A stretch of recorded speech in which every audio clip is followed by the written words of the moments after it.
Good morning everyone, today we're checking out a brand new video from Frog Magic about what if the Philippines was a Pokemon region. That's right, it's another region review, so let's hop in.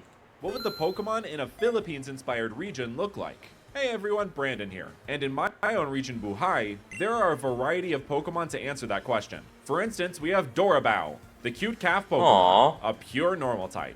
I worked with Fungusmon to create this and the rest of the Pokemon in this video, so make sure to check out their link in the description. This little cutie is our early root mammal for the region, and is inspired by the iconic Carabao. This is a swamp-type water buffalo native to the Philippines and is considered their national animal, symbolizing hard work and resilience. You could say they really care about it.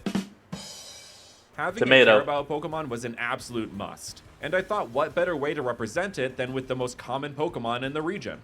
Also, we just had the little piggy Lechonk as our early root mammal in Paldea, so having a calf along with it makes sense. Slowly but surely, my barnyard homage is coming to fruition. Dorabao have a thick hide that makes them surprisingly now we just need a chicken! Tough despite their small stature. They can thrive in most habitats, which make them a common sight while traveling through Buhay.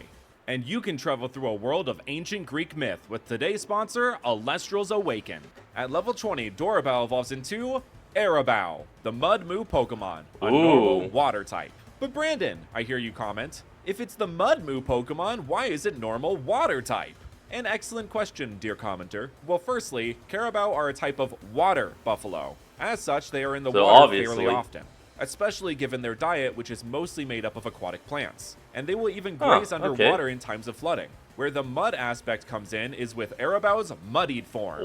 It takes this form thanks to its ability, Mudcaked, which activates when Arabao uses a ground-type move, or a ground-type move is used on it. This turns Arabao into a normal ground type and adds all this bulk to it, increasing its defense stat as well. And yes, it does become mud-caked up.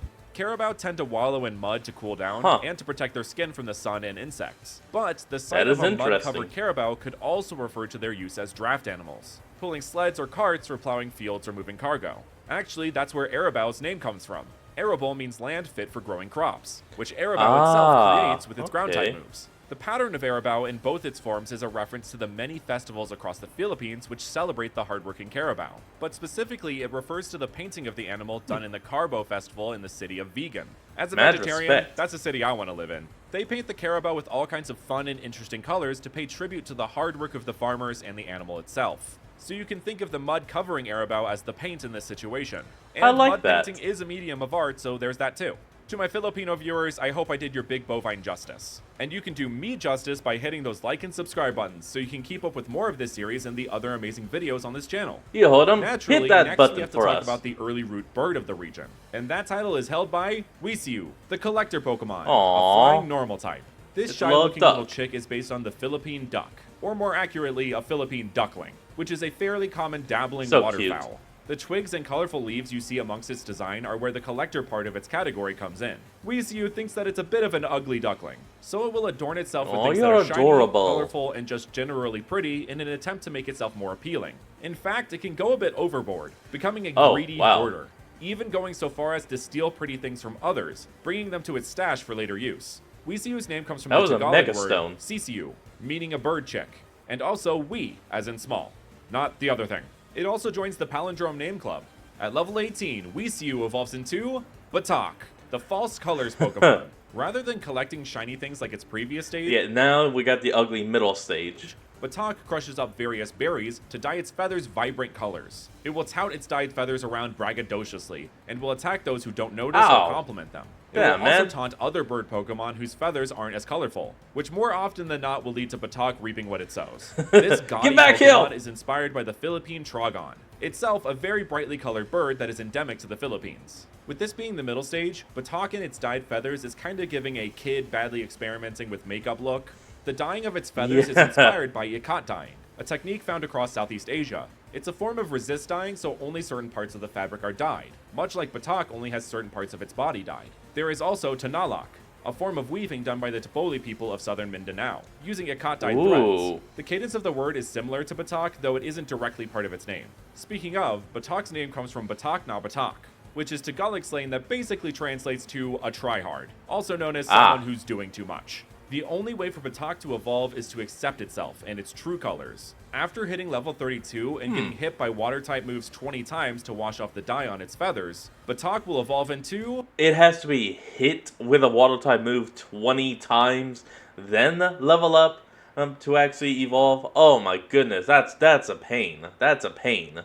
a Darnoble, the true colors Pokemon, a flying rock type.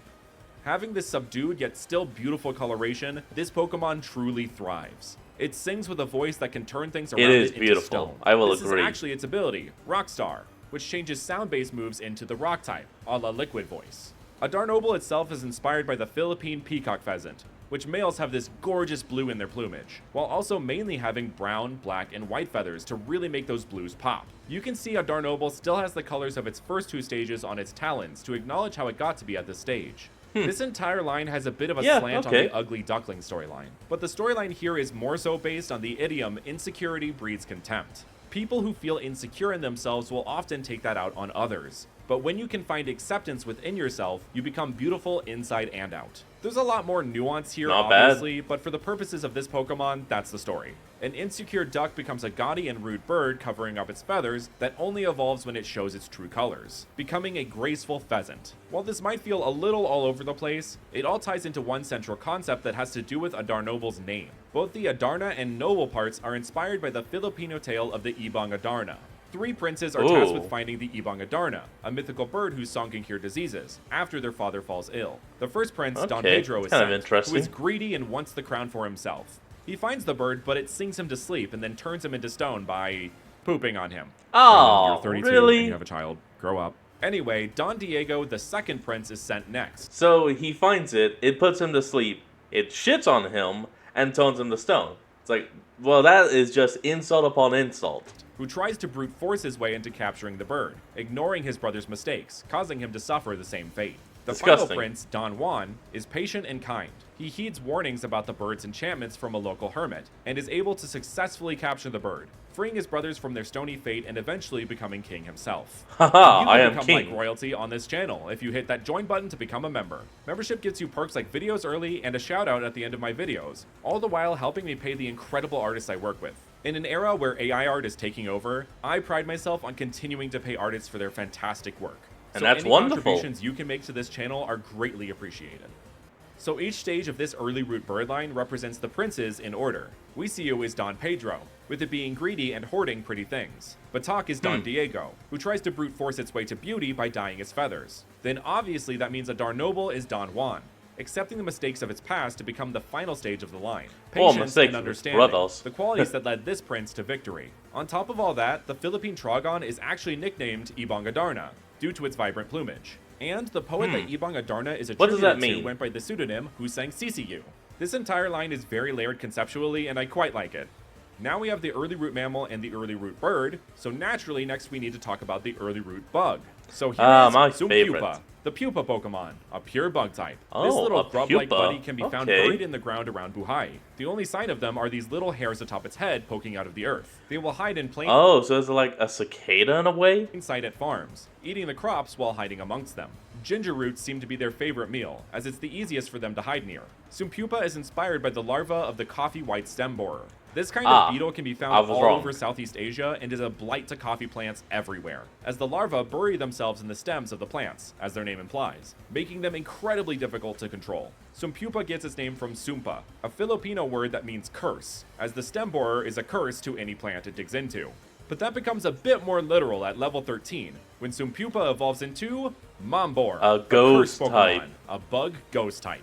Mambor are more than just a pest to farmers. They will curse whatever plants they eat from, which infects the area around it, becoming a straight-up blight upon the land. Oh, that's Obviously, terrible. Mambor is still inspired by the stem borer, but its name and design are inspired by the Mambabaran, a type of sorcerer from Filipino myth which uses insects in their magic. Well, they aren't actually insects, but instead are little malevolent spirits that take the form of beetles, centipedes, spiders, or cockroaches. The Mambabarang are said to feed these spirits ginger root, hence why Sumpupa looks like one. So this next part is a little gross, so just be wary going forward. The Mambabarang will send their bugs after the recipient of the curse, in which the insects will crawl inside the target through whatever is the easiest orifice. Just like the stem borer larva does with plants. The curse will then try to break free from inside the target, resulting in boils and other diseases to form on the skin. It's said that Oh, the sorcerer God. will tie a little white thread around the ankles of these spirits. If the thread comes back red in color, then the mission was a success. But if it comes back black, that means failure. This is why white, Comes red, back- and a bit of black Huh. are featured in its coloration,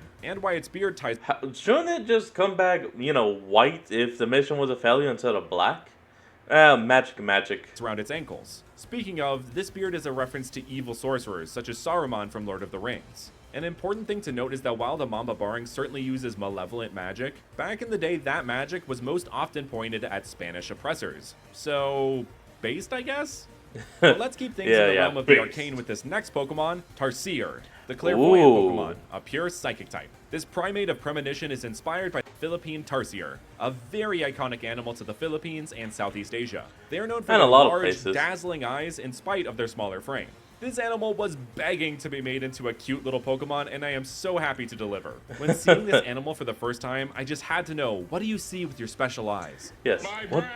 But the first thought that came What? to my mind, of course, was the future. So we made Tarsier's eyeballs into enormous crystal balls. The coloration Ooh. of said crystal comes from that of alum, a hydrated double sulfate salt form of aluminum. Alum is used in the Philippine divination practice of Pagtatawas, where alum is placed in heated water, and the shapes created as a result of that are used to determine if a person has some form of affliction or psychological disorder. This is known as a Okay. form of erectomancy and is done by an albulario, or a local folk healer. With this, they You know can what? supposedly I like to detect see the that presence done. of dwarves, demons, or other Oop, spirits, hold on. also known as Anito, that may There be we go. causing the affliction. Honestly, the name Tarsier just came to me, and I built the entire concept around that.